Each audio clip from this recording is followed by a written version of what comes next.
Dr. David Rodriguez had seen many strange cases in his 15 years as a therapist, but nothing prepared him for what walked through his office door that rainy Tuesday morning. The woman who entered looked tired and confused, constantly checking over her shoulder as if someone might be following her. "I need help," she said, her voice barely above a whisper. "Something is wrong with me, and I don't understand what's happening." The woman introduced herself as Lisa. She was 28 years old, worked as a graphic designer, and lived alone in a small apartment downtown. Everything about her seemed normal, except for the fear in her eyes and the way she kept wrapping her arms around herself protectively. David invited her to sit in the comfortable chair across from his desk. His office was designed to make people feel safe, soft lighting, warm colors, and plants in every corner. He had learned long ago that healing began with feeling secure. "Tell me what brought you here today," David said gently, keeping his voice calm and reassuring. Lisa took a deep breath and began her story. For the past 3 months, she had been experiencing blackouts, not the kind from drinking too much or hitting her head. These were different. She would be going about her normal day, and then suddenly find herself in situations she couldn't remember getting into. "Last week, I woke up in my bedroom wearing completely different clothes," she explained, her hands shaking slightly. "I had no memory of changing. The clothes I was wearing weren't even mine. I have no idea where they came from or how I got them." David listened carefully, taking notes. Memory gaps could indicate several conditions: trauma, stress, or even medical issues. He needed to understand more. "Have you seen a doctor about this?" he asked. Lisa nodded. "I went to 3 different doctors. They ran every test they could think of: blood work, brain scans, everything. All the results came back normal. That's when my regular doctor suggested I see a therapist. He thought it might be psychological." As they talked, David learned more about Lisa's recent life. She had been going through a difficult time at work, dealing with a demanding boss and tight deadlines. Her relationship with her boyfriend had ended 6 months ago, leaving her feeling isolated and stressed. "I'm starting to think I'm losing my mind," Lisa admitted, tears forming in her eyes. "My friends are worried about me. My family keeps asking if I'm okay. But how can I explain something I don't understand myself?" David reassured her that seeking help was a brave step, and that many people experience similar issues during stressful periods in their lives. He explained that the mind sometimes created protective barriers when dealing with overwhelming situations. "I'd like to try a simple relaxation exercise with you," David suggested. "It might help us understand what's happening. Is that okay?" Lisa agreed, though she still looked nervous.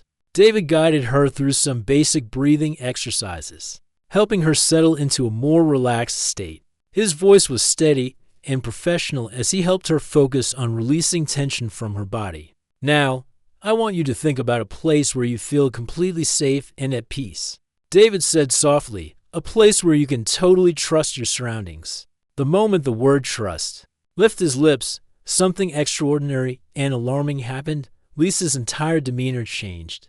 Instantly, her eyes took on a distant, glassy look, and she began moving in a way that seemed automatic, almost robotic, without any apparent awareness of what she was doing. Lisa stood up and began removing her jacket. Her movements were mechanical, as if she was following instructions only she could hear. There was no emotion in her face, no recognition of where she was or what she was doing. David immediately recognized that something was very wrong. This wasn't a normal therapeutic response. He had never seen anything like it in all his years of practice. "Lisa, stop," he said firmly, standing up from his chair. "Come back to the present moment. You're in my office. You're safe." He repeated her name several times, gradually raising his voice until she seemed to snap out of whatever state she had entered. Lisa blinked rapidly, looked around the room in confusion, and then down at her jacket lying on the floor. "What happened?" she asked, her voice filled with panic. "Why is my jacket on the floor? I don't remember taking it off." David helped her sit back down and handed her the jacket. He could see the fear returning to her eyes as she realized she had lost time again. Right there in his office. Lisa, this is important, David said carefully. Has anyone ever used the word trust around you recently? Maybe in a group setting, or during some kind of training? She thought for a moment, then shook her head. I don't think so. Why? What does that have to do with anything? David didn't want to alarm her further, but he was beginning to suspect that Lisa had been subjected to some form of conditioning. The response he had witnessed was too specific, too automatic to be random. Someone had trained her mind to respond to certain trigger words. I think someone has been influencing your behavior without your knowledge, David explained gently. What you just experienced wasn't natural. It was a conditioned response. Like teaching a dog to sit when you say sit, except much more complex. And concerning, Lisa stared at him in disbelief. That's impossible. Who would do something like that, and how? David spent the next hour explaining how the human mind could be influenced through repetition, suggestion, and psychological techniques. He was careful to use simple terms and avoid making her feel more frightened than she already was. As their session ended, David realized he was dealing with something far more serious than typical therapy cases. Someone had deliberately programmed Lisa's mind, and he needed to figure out who and why. More importantly, he needed to help her regain control of her own thoughts and actions. I want you to know that what's happening to you is not your fault, David assured her as she prepared to leave. We're going to work together to understand this and fix it. But I need you to be very careful about who you're around and what situations you put yourself in. Lisa agreed to return the following week. As she left his office, David began planning. His approach, he had never dealt with psychological conditioning before, but he was determined to help her break free from whatever hold someone had placed on her mind. The case was just beginning, and David had no idea how deep this mystery would go. Dr. David spent the entire week thinking about Lisa's case. He couldn't shake the image of how she had changed so suddenly during their session. Her blank expression and robotic movements kept replaying in his mind. He had researched conditioning techniques late into the night, trying to understand what could cause such a specific response. When Lisa returned for her second appointment, she looked even more tired than before. Dark circles under her eyes suggested she hadn't been sleeping well. She sat down in the same chair, but this time she seemed more alert, more cautious. It happened again, she said before David could even ask how her week had gone. Yesterday at the grocery store, I was talking to the cashier, and she said something about trusting their new payment system. Next thing I knew, I was standing in the parking lot with no memory of paying or leaving the store. David felt a chill run down his spine. The trigger was definitely the word trust, but he needed to be extremely careful not to accidentally activate her conditioning again. Lisa, I want to help you remember more about the past few months, David said carefully, but we need to do this slowly and safely.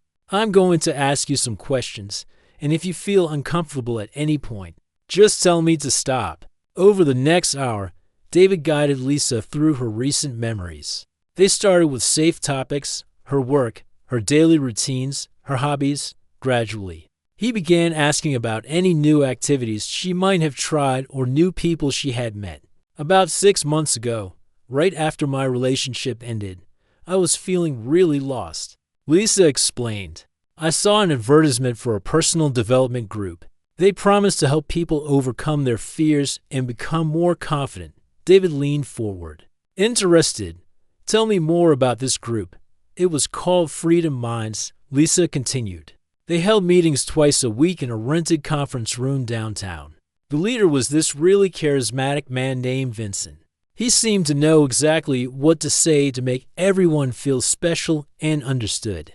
As Lisa described the group, David began taking detailed notes. The setup sounded like many legitimate self-help organizations, but something about her description raised red flags. What kind of activities did you do in these meetings? David asked. Vincent would have us do meditation exercises and visualization techniques. He said we needed to let go of our old limiting beliefs and trust in the process of transformation. Everyone in the group seemed so happy and confident. I wanted to feel that way too. There was that word again, trust. David wondered how many times Vincent had used it during those sessions. How long did you attend these meetings? David continued. About 2 months. I stopped going when Vincent started suggesting more intensive weekend retreats. They were expensive, and something about them felt wrong. A few of the women in the group had become very strange after attending those retreats. They would zone out during conversations and seemed to follow Vincent's suggestions without question. David felt pieces of the puzzle starting to come together. This Vincent character had likely been using the group meetings to identify vulnerable people, then using psychological techniques to condition them during the weekend retreats. Lisa, I need you to think carefully. Did Vincent ever use specific words or phrases repeatedly during the sessions? Maybe something he would say before starting the meditation exercises? Lisa closed her eyes, trying to remember. He always started by saying we needed to have complete faith in the process. He would repeat certain phrases over and over, something about trusting the journey and letting go of control. David realized that Vincent had been systematically conditioning the group members, probably without most of them realizing what was happening. The weekend retreats were likely where the more intensive programming took place. Do you remember the names of any other women from the group? David asked. Lisa nodded. There was Jennifer, who worked at a bank, and Amy, who was a teacher. Both of them seemed completely different after their weekend retreats. Jennifer quit her job suddenly, and Amy started dressing completely differently. They both became very secretive about their personal lives. David suggested that Lisa might want to reach out to these women to see if they had experienced similar problems. However, he warned her to be very careful about how she approached the subject. I think Vincent has been using advanced psychological manipulation techniques on vulnerable people. David explained. What he's done to you and possibly others is a serious form of abuse. We need to document everything and potentially contact the authorities. Lisa looked shocked, but the group seemed so positive and helpful at first. Vincent was always talking about empowerment and personal growth. That's exactly how these predators operate, David said gently. They identify people who are going through difficult times, offer them hope and community, then gradually introduce control mechanisms. By the time victims realize what's happening, they're already psychologically trapped. Over the next few sessions, David worked with Lisa to map out her experiences with the Freedom Minds group. They created a timeline of events and identified potential triggers that Vincent had installed in her mind. David also began researching Vincent and the Freedom Minds organization. He discovered that similar groups had operated in other cities, always following the same pattern: charismatic leader, vulnerable members, weekend retreats, then sudden disappearances when authorities got too close. We need to find the other women from your group, David told Lisa during their 4th session. If Vincent has done this to multiple people, we might be able to build a case against him. Lisa agreed to help, though she was nervous about confronting her past. She still had contact information for Jennifer and Amy, and David encouraged her to reach out carefully. Remember, they might not realize what's happened to them, David warned. Vincent's conditioning could still be active in their minds. We need to approach this very delicately. As they planned their next steps, David couldn't help but feel that they were racing against time. If Vincent was still operating somewhere, he was probably creating new victims. They needed to stop him before he could harm anyone else. The investigation was just beginning, and David suspected they would uncover something much larger and more disturbing than either of them had imagined. 3 weeks had passed since Lisa first contacted Jennifer and Amy. The conversations had been difficult and heartbreaking. Both women initially denied having any problems, but gradually they began sharing their own strange experiences. Jennifer admitted to finding herself in places with no memory of how she got there. Amy confessed that she sometimes felt like she was watching her own life from the outside, unable to control her actions. Dr. David had been working with all 3 women, helping them understand what had happened to them. The pattern was becoming clearer with each session. Vincent had carefully selected vulnerable people and used sophisticated psychological techniques to gain control over their minds. I've been doing some research on Vincent Rodriguez, David told Lisa during their morning session. His real name is actually Vincent Kane, and he's been running similar operations in at least 4 different cities over the past 5 years. Lisa sat forward in her chair, suddenly very alert. Have you contacted the police? I tried, David replied, frustration evident in his voice. But the problem is proving what he's done. There's no physical evidence, and most victims don't even realize they've been manipulated. The few who do come forward are often too embarrassed or confused to give clear statements. That's when Lisa's phone buzzed with a text message. She glanced at it and immediately went pale. What is it? David asked, noticing her reaction. It's from Vincent, she whispered, showing him the phone. The message was simple but chilling. Time to complete your transformation. Trust the process. David felt his blood run cold. Vincent was still monitoring his former group members somehow. And now he knew that Lisa was seeking help. We need to contact the police right now, David said, reaching for his phone. But before he could dial, they heard a commotion in the outer office. David's receptionist was arguing with someone, her voice getting louder and more distressed. Sir, you can't go in there without an appointment. The door to David's office swung open, and Vincent Kane walked in as if he owned the place. He was exactly as Lisa had described him, tall, well-dressed, with an unsettling smile and eyes that seemed to look right through you. Hello, Lisa, Vincent said calmly, completely ignoring David.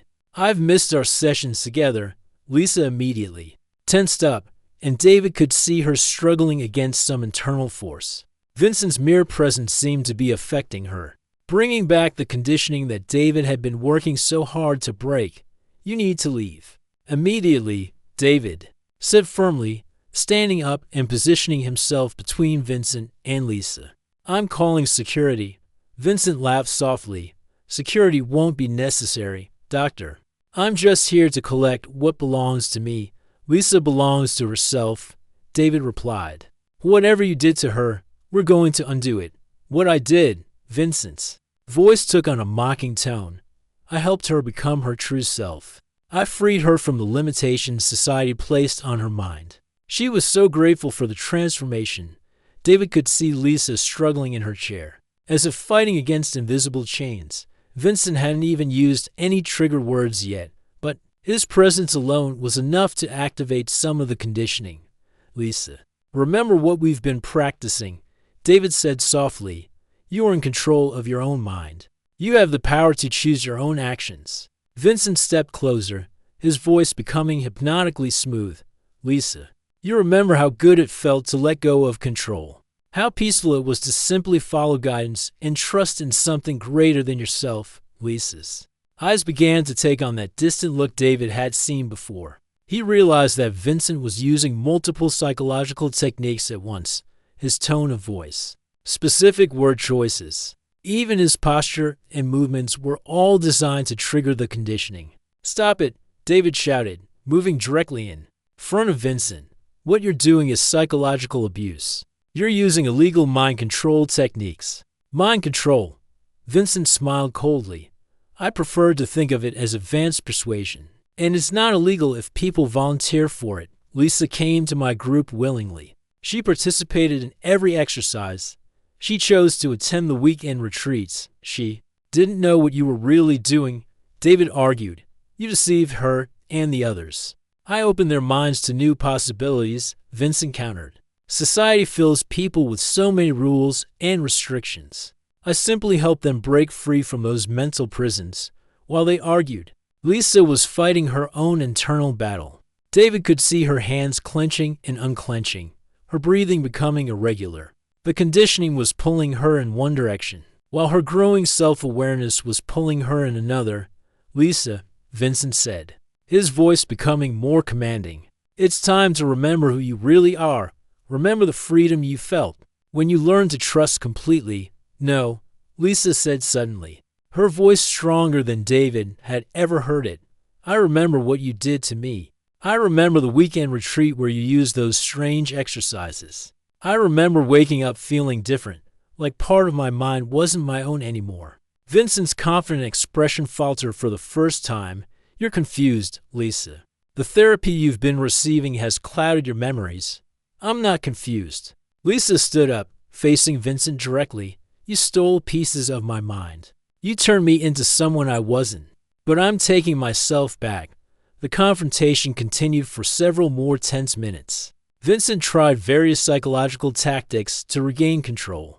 But Lisa's growing strength and David's support helped her resist. Eventually, Vincent realized that his conditioning was breaking down and that he was no longer in control of the situation. This isn't over, Vincent said as he headed toward the door. You have no idea what you're interfering with, Doctor. Lisa was just the beginning.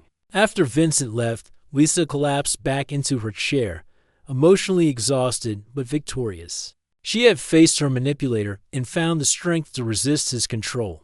I did it, she whispered, tears streaming down her face. I actually stood up to him.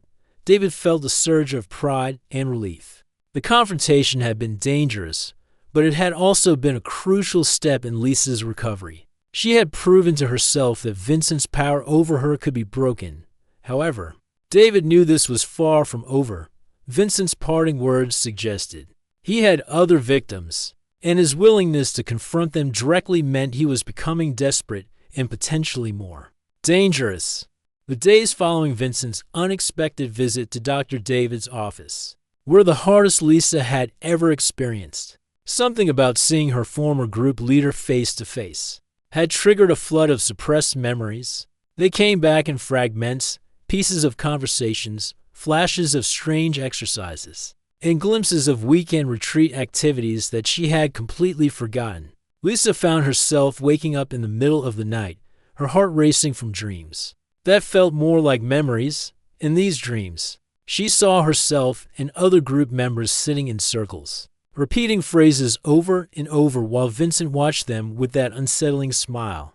I can't sleep anymore, Lisa told David during their emergency session 3 days after the confrontation. Every time I close my eyes, I remember more about what he did to us. It's like my mind is finally allowing me to see the truth. David had been expecting this. Often, when victims of psychological manipulation began to break free, their suppressed memories would return all at once.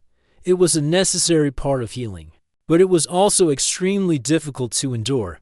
Your mind protected you by hiding those memories, David explained gently. But now that you're stronger and have support, it feels safe enough to let you remember. This is actually a good sign, even though it doesn't feel good right now. Over the next week, Lisa's memories became clearer and more detailed. She remembered how Vincent would start each session with what seemed like innocent meditation exercises, but gradually, these exercises became more controlling and invasive. He would have us repeat certain phrases while we were in a relaxed state. Lisa recalled during one particularly intense session, things like I release all resistance and I welcome guidance from others. At the time, it seemed like positive thinking, but now I realize he was programming us to be more obedient. David took careful notes as Lisa shared her recovered memories. Each detail helped him understand Vincent's methods better and would be crucial evidence if they could build a legal case. What about the weekend retreats? David asked. You mentioned attending one. Can you remember more about what happened there? Lisa's face grew troubled. That's where things got really strange. There were about 15 people there, all from different Freedom Minds groups. Vincent had assistants helping him run various exercises. They would separate us into smaller groups and have us do trust-building activities. She paused, struggling to find the right words to describe her experience. The activities seemed harmless at first. We would close our eyes and listen to guided meditations, but something felt wrong about the way they were conducted. The sessions would last for hours, and afterward, I always felt confused and disoriented. David recognized the techniques Lisa was describing. They were sophisticated forms of psychological conditioning that could implant suggestions and modify behavior patterns. Vincent had clearly studied advanced manipulation methods. Lisa, I know this is difficult, but do you remember anything about the other people at the retreat, especially what happened to them afterward? That's the scary part, Lisa said, her voice barely above a whisper.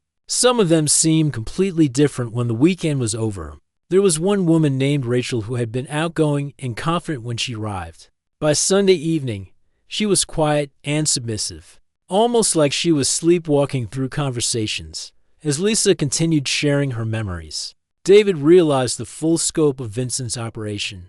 He wasn't just running one small group. He had multiple groups across the city, potentially affecting dozens of people. "We need to contact Jennifer and Amy again," David suggested.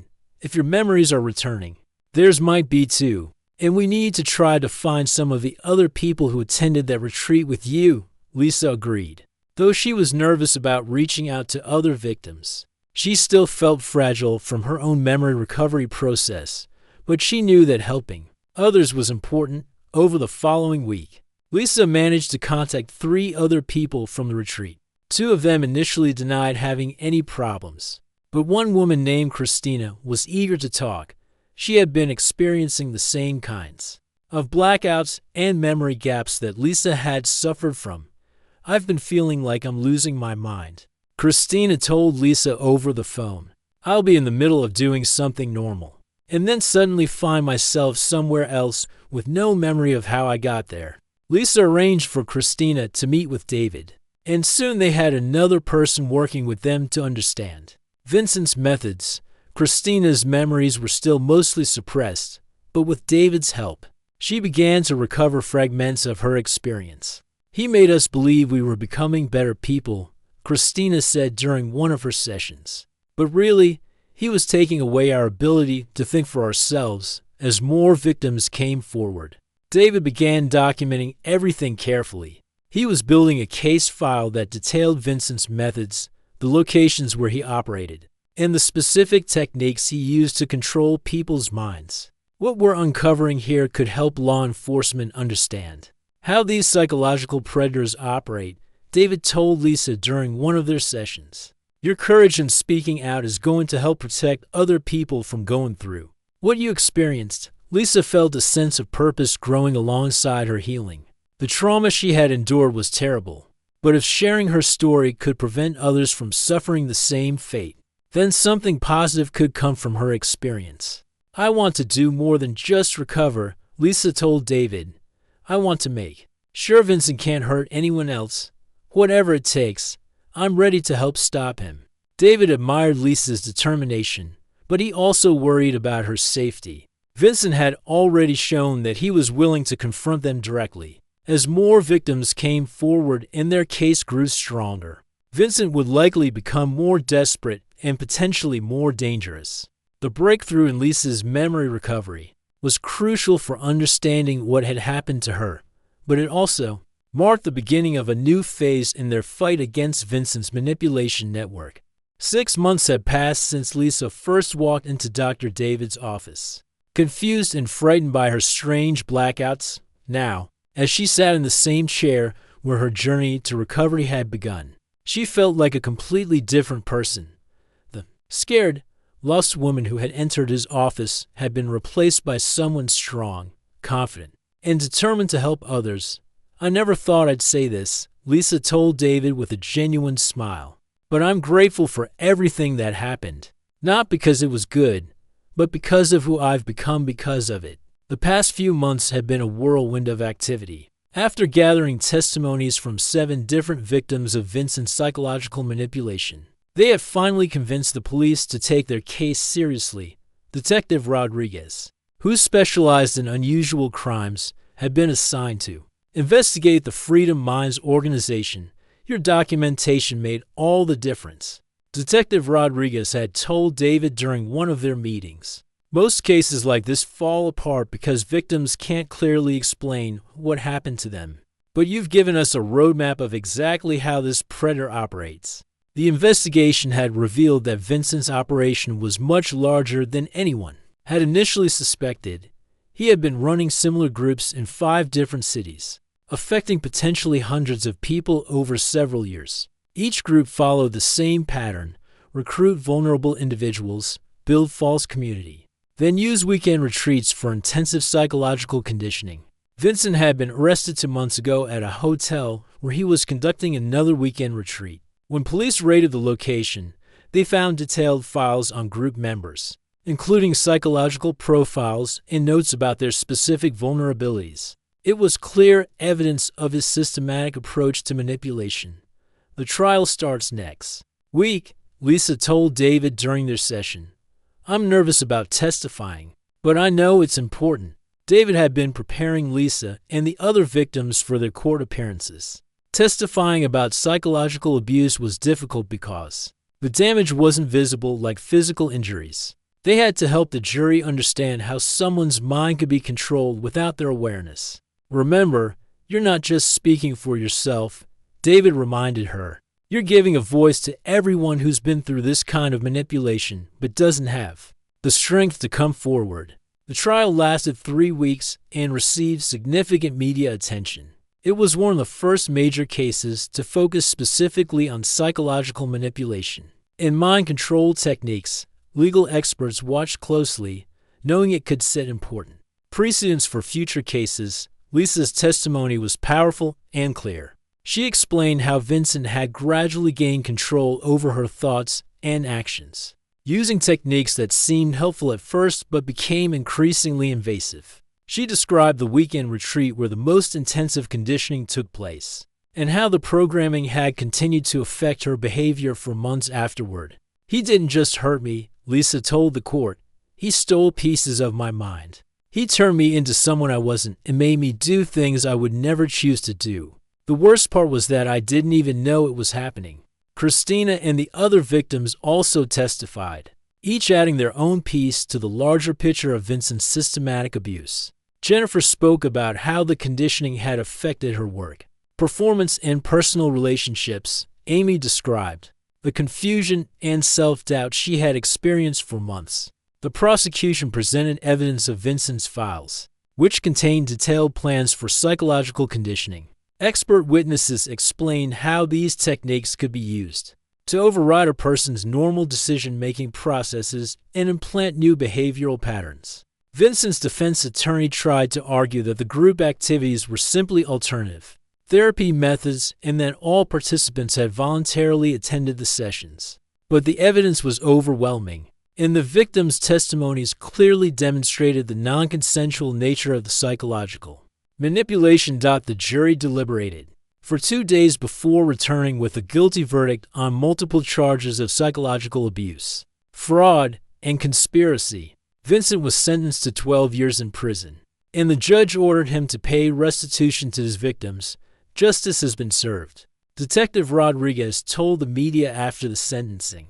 This case shows that psychological abuse is just as serious as physical abuse, and we will prosecute these crimes to the full extent of the law. For Lisa, the trial's conclusion marked the end of one chapter and the beginning of another. She had not only recovered from her own trauma, but had become an advocate for other survivors of psychological manipulation.